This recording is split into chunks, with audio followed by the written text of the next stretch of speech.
संभल के रहे, मुझसे ना टकराए। और वो जाति का कुर्मी पटेल है, मैं रघुवंशी हूँ। हमारे संत में जाति का दो भेद चलता है। यदि कोई छोटी जाति का है तो उसको मालाधारी बोलते हैं, और ब्राह्मण ठाकुर आदि जाति का है तो उसको सूताधारी बोला जाता है। मैं सूताधारी, वो मालाधारी। इसको मंदिर में नहीं घुसाया जाता, सूताधारी को घुसने का अधिकार होता है। इसको रसोई में नहीं घुसने दिया जाएगा, क्योंकि ये कुर्मी पटेल है और मैं रघुवंशी हूँ। और कुर्मी पटेल होने के नाते ना तो इसको मठ मंदिरों में रसोई में घुसने का अधिकार है, न पूजा करने का मंदिर में अधिकार है। ये ब्राह्मण ठाकुरों को अधिकार मिला है। कुर्मी है, अपनी जाति के अनुसार चले, रघुवंशी से टकराने की कोशिश न करें। हिंदुओं, तुम्हारी यही औकात मैं लेके आया हूं। ठीक, अभी समझ जाओ। हिंदुओं, तुम्हारी यही औकात है और कुछ नहीं है। आपको ये बात सुनकर बहुत ही धक्का लग रहा होगा कि मैं कैसा वर्ड यूज कर रहा हूँ, कैसा शब्द यूज कर रहा हूँ। बहुत झकझोर देता होगा अंदर से। जो अपने आप को कट्टर हिंदू समझते होंगे तो उनको तो और भी लगता होगा। लेकिन मैं कह देता हूँ, ब्राह्मण से जाके पूछो अपने आप को क्यों ब्राह्मण कहता है, क्यों हिंदू नहीं कहता। हिंदू इसलिए कहता है सिर्फ ओबीसी एससी एसटी को गुमराह करने के लिए। सच्चे दिल से कभी हिंदुत्व को अपने अंदर अपनाता नहीं है, ये बात याद रखिएगा। अब वो क्यों अपने आप को हिंदुत्व नहीं अपनाता, ये बात बहुत विचरणीय है और आपको याद भी होगा। अगर इस देश में ब्राह्मण, क्षत्रिय, वैश्य, शूद्र यानी ओबीसी एससी एसटी और माइनॉरिटी के लोग सब हिंदू ही हैं, सब एक हैं। ब्राह्मण भी हिंदू, क्षत्रिय भी हिंदू, वैश्य भी हिंदू और उसके बाद ओबीसी एससी एसटी हिंदू। जब सब हिंदू हैं तो ब्राह्मण धर्म अपने आप को ब्राह्मण धर्म क्यों कह रहा है ब्राह्मण? सोचने वाली बात है, पहला पॉइंट। दूसरा पॉइंट, आपको यह सोचना होगा, अगर हम हिंदू धर्म के हिस्से हैं तो हमारे आरक्षण का विरोध, हमारे ओबीसी आरक्षण का विरोध ये ब्राह्मण लोग क्यों कर रहे हैं? ब्राह्मण भी हिंदू, ओबीसी भी हिंदू, तो ब्राह्मण ओबीसी के आरक्षण का विरोध क्यों कर रहा है? बात तो समझ में आना चाहिए, बिल्कुल विचरणीय है। फिर उसके बाद जो ब्राह्मण है वो हमारे बहन बेटियों का इज्जत लूटता है ज्यादा। याद रखना, हमको आपको यानी कि मंदिरों में कभी पंडा नहीं बनने देता, कभी शंकराचार्य नहीं बनने देता। अगर वो भी हिंदू, हम भी हिंदू, तो अपने बराबर मेरा हक देना चाहिए था ना। अपने आप को यहाँ बैठा रखा है, हमको यहाँ बैठा रखा है, यहाँ हमारी औकात है और यहाँ ब्राह्मण की औकात है। बताओ, यहाँ इतना बड़ा अंतर, डिफरेंट बना दिया। अगर हम भी हिंदू हैं तो फिर क्यों ऐसा कर दिया? और तो और चलो ठीक है। ये भी कहा जाता है ढोल गवान शूद्र पशुनारी सकल ताड़न के अधिकारी। इस बात को लेकर के स्वामी प्रसाद मौर्य के ऊपर बहुत ज्यादा एक्शंस लिए गए। टीवी, अखबार, हर जगह आपने सुना होगा। रामचरितमानस में अगर ऐसी बात कही गई तो उसमें हिंदू भी कह देना होता, कहीं ना कहीं हिंदू आ जाना चाहिए था रामचरितमानस में। बिल्कुल नहीं है। रामायण में वाल्मीकि रामायण की बात करूं तो वहां भी हिंदू नहीं है। बुद्ध की तो बात है लेकिन रामायण की, हिंदू धर्म की बात नहीं है, बिल्कुल नहीं है। आप जाके उठा के खुद पढ़ लीजिए। गीता में नहीं है, वेद पुराण में नहीं है, शिव पुराण में नहीं है, उत्तरकांड में नहीं है, कहीं भी नहीं मिलेगा आपको। बट लोगों के दिमाग में कचरा भर दिया गया है जो कि उसको लेके डोल रहे हैं, हम हिंदू, हम हिंदू, हम हिंदू, हिंदू। अरे हिंदू का अर्थ कभी खोजा है? नहीं खोजा तो मेरा एक वीडियो जो उसमें जाकर देख सकते हैं, उसमें मैंने बताया है।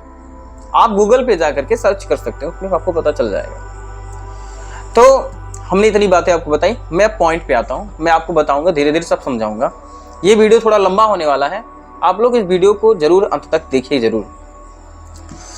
ठीक, अपने आप को हिंदू कहने वाले ओबीसी एससी एसटी, जरा कभी अपनी इतिहास कभी पढ़ा है? नहीं पढ़ा। क्या करेंगे पढ़ करके? वैसे भी सभी को जाति के आधार पर उनको काम बांट दिया गया है और जाति के आधार पे काम बांटने के आधार पर उसमें अपने मुफ्त खुश हैं। क्या जरूरत है डॉक्टर बनने की, क्या जरूरत है आईएएस पीसीएस बनने की, क्या जरूरत है लीडर बनने की, क्या जरूरत है क्या कहते हैं ना कि इंजीनियर बनने की, क्या जरूरत है? कुछ भी जरूरत नहीं है। खुश हो भैंस चराने में, मस्त रहो, खुश रहो भेड़ी चराने में, खुश रहो ये तख्ता वक्ता बनाने में, क्या रखा है? खुश रहो मैला ढोने में, खुश रहो ब्राह्मणों के तलवे चाटने में, खुश रहो मंदिरों के चौखट को काटते काटते। कुछ नहीं होने वाला है इस देश में। अगर आपको उद्धार मिलेगा, आपको न्याय मिलेगा तो सिर्फ न्यायपालिका से मिलेगी, आपको संविधान से मिलेगा, या मंदिर से कुछ नहीं मिलने वाला है। मंदिर में क्या मिलता है? आप घंटा हिलाते हैं, कुछ भी नहीं मिलता, घंटा मिलता है। आपके पैसे भी जाते हैं, आपको लात जूते भी पड़ते हैं, क्या मिलता है? आपको गालियां भी मिलती हैं। आपके ऊपर इतनी मुसीबतें आती, बीमारियां आती तो आप डॉक्टर के चक्कर काटते हैं, ना कि मंदिर के चक्कर काटते हैं। आपको अगर नौकरी लेनी होती तो आप विद्यालय जाते हैं, पढ़ते लिखते हैं, उसके बाद आप विद्यालय पढ़ने लिखने के बाद आप फॉर्म फिल करते हैं, उसके बाद आपके पास नॉलेज के हिसाब से आप फिर नौकरी पाते हैं। तो ये अधिकार किसने दिया पढ़ने लिखने का? ये पढ़ने लिखने का सारा सब कुछ अधिकार अगर दिए कोई तो बाबा साहब भीमराव अम्बेडकर ने दिया, भारतीय संविधान में दिया है, भारतीय संविधान में लिखा है। ये कहाँ से संभव हुआ? ये देवी देवता से संभव हुए? कभी नहीं संभव हुए। क्यों? देवी देवता अगर लाखों साल पहले भी थे ना, तो हमारी इतनी निंदनीय स्थिति क्यों है? दास प्रथा, विधवा प्रथा, बुर्का प्रथा, लड़कियों का बलात्कार, ये सब शोषण क्यों हो रहा है? दूर हो जाना चाहिए? नहीं है, ये सारा सब कुछ ठगने का एक तरीका है और कुछ नहीं है। चलो आगे देखते हैं हम लोग। कभी पढ़ो तब ठीक, तब ना तुम जानो अपनी इतिहास कि हम हिंदू हैं कि भी नहीं है।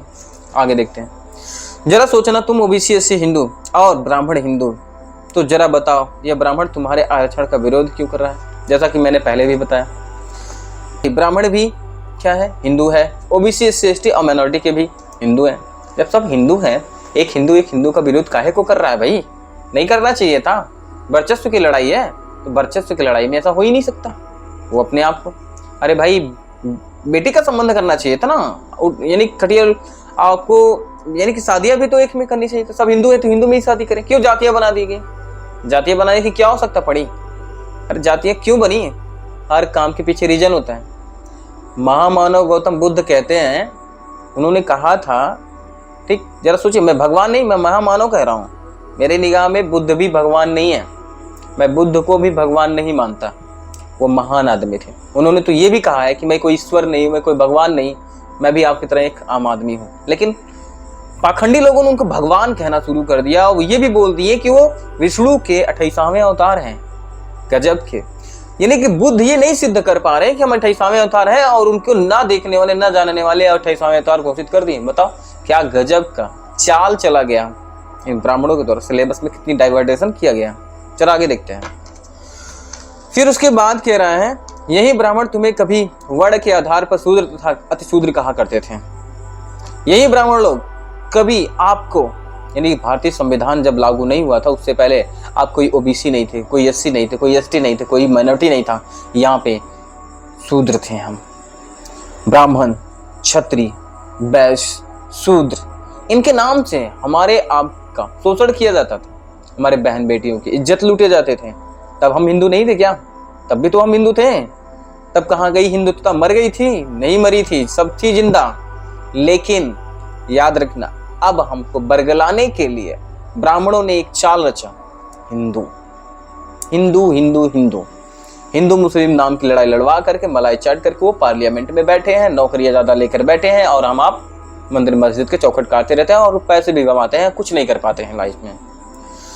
फिर उसके बाद कहते हैं, यही ब्राह्मण तुम्हें कभी वर्ण के आधार पर शूद्र तथा अतिशूद्र कहते हैं। उसके बाद जो आज संविधान के नजर में ओबीसी एससी एसटी बने बैठे हैं, हम लोग ओबीसी एससी एसटी बन के बैठे हैं संविधान के नजर में। और आपको एक बात और बता देता हूं, अगर ये ब्राह्मण लोग हिंदू हैं, अगर ये ब्राह्मण लोग हिंदू हैं, तो भारतीय संविधान को बदलने की बात हर बल क्यों करते रहते हैं? कोई मुसलमान भी करता है क्या कभी भारतीय संविधान बदलने की बात करता है? कभी नहीं करता। लेकिन मैं बात करूं ब्राह्मणों की, तो ये ब्राह्मण बहुत ही जल्दी, बहुत उतावले हुए हैं भारतीय संविधान को बदलने के लिए, क्योंकि उनके बाप दाताओं तो लिखा नहीं है। लिखा तो बाबा साहब अम्बेडकर ने, हमारे बाप दाताओं ने लिखा है, इसलिए उनको ज्यादा मिर्ची लगती है कि ये कैसे हो सकता है। तो मैं आपसे यही कहूंगा कि जिस दिन भारतीय संविधान गई ना, उस दिन पढ़ने लिखने का सारे अधिकार खत्म हो जाएंगे, उस दिन धन रखने के अधिकार खत्म हो जाएंगे, बोलने तक के अधिकार खत्म हो जाएगी। किस वजह से बोलोगे? नहीं बोल सकते। चलो आगे देखते हो क्या है। फिर आगे इसमें कह रहा है, क्या जानते हैं, ठीक, क्या जानते हो अपना इतिहास जो ब्राह्मण, ठीक, पंडित लिखा है वही है। हमारा आपका इतिहास कभी हमारे आजा बाबा पुरखे नहीं लिख पाए, क्योंकि उनको पढ़ने का अधिकार तो था नहीं। जब पढ़ने का अधिकार नहीं, लिखने का अधिकार भी नहीं था। जब लिखने का अधिकार नहीं, तो लिखेंगे कैसे अपना इतिहास? इतिहास लिखा किसने? इतिहास लिखा ब्राह्मणों ने। इतिहास हमारे पुरखों ने नहीं लिखा, इतिहास ब्राह्मणों के पुरखों ने लिखा है। अब ब्राह्मणों के पुरखों ने हमारे खिलाफ में ही लिखा है ना, हमारे लिए अच्छे से नहीं लिखेंगे, हमारे लिए कल्याण का काम नहीं करेंगे। इसलिए मैं कहता हूं हम हिंदू नहीं हैं। ब्राह्मण अपने आप को कभी हिंदू नहीं मानता था, आज हम लोगों को गुमराह करने के लिए अपने आप को हिंदू कहता है। हिंदू धर्म दुनिया की सबसे अश्लील धर्म है। हिंदू धर्म की जितने भी आप धर्म ग्रंथें उठा के देखेंगे ना, उसमें सारा अश्लीलता भरा हुआ है, सारा अश्लीलता। ब्रह्मा की बात करो, ब्रह्मा को सृष्टि का रचयिता बोला जाता है, लेकिन उसने अपनी बिटिया सरस्वती से ही जबरदस्ती किया। वो बेचारी अपनी इज्जत बचाने के लिए तीनों लोग भागती रही, लेकिन कोई उसका मदद करने नहीं आया। वो जबरदस्ती लास्ट में अपने आप को हार करके फिर क्या करता, अपने पिता के सामने अपने आप को खुद को सरेंडर कर देती है।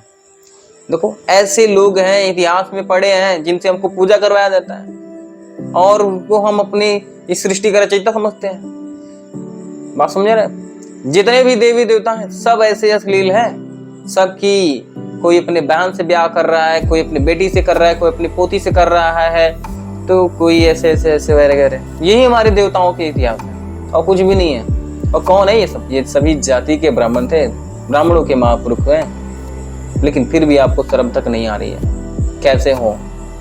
अरे क्या आएगा? आपको मन में धूल पड़ा है ना, आपके मन के ऊपर एक चादर पड़ी है, वो कैसे हटाया जाए?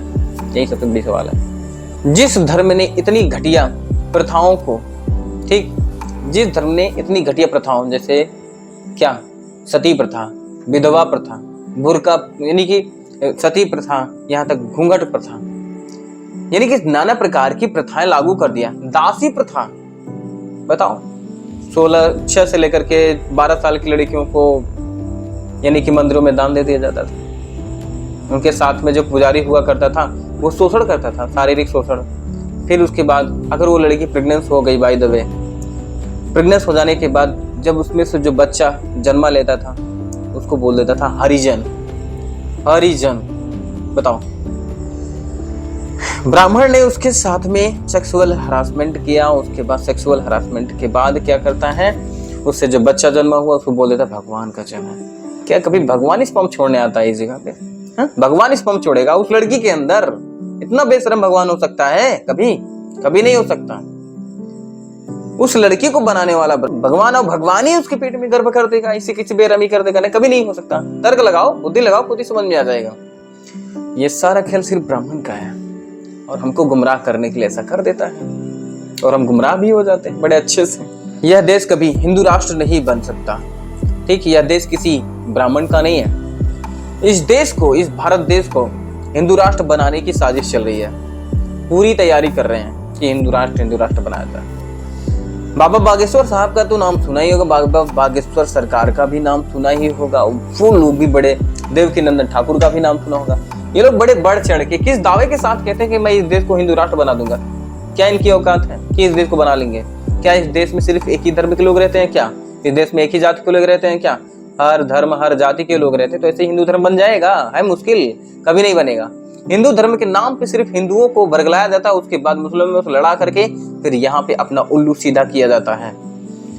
बात समझना, जो ब्राह्मण लोग अपना उल्लू सीधा करते हैं, याद रखना ओबीसी एससी एसटी भाई लोग, आप लोग समझिए, मेरी बातों को समझिए और अपने आप को मोड़िए, अपने आप को ज्यादा से ज्यादा भारतीय संविधान को बचाने में जोड़िए। अपनी मेहनत को, अपनी हुनर को ज्यादा से ज्यादा पढ़िए, अपने पैसों को बचिए, मंदिर मस्जिद जाने से बचिए, ऐसा कुछ नहीं होगा। तो मैं इस वीडियो को यहीं तक करूंगा क्योंकि ये वीडियो काफी लंबा हो जाएगा, इसलिए मैं थोड़ा सा ही छोटा करूंगा। मैं और बातें नेक्स्ट वीडियो में लाऊंगा आपके। तब तक के लिए धन्यवाद।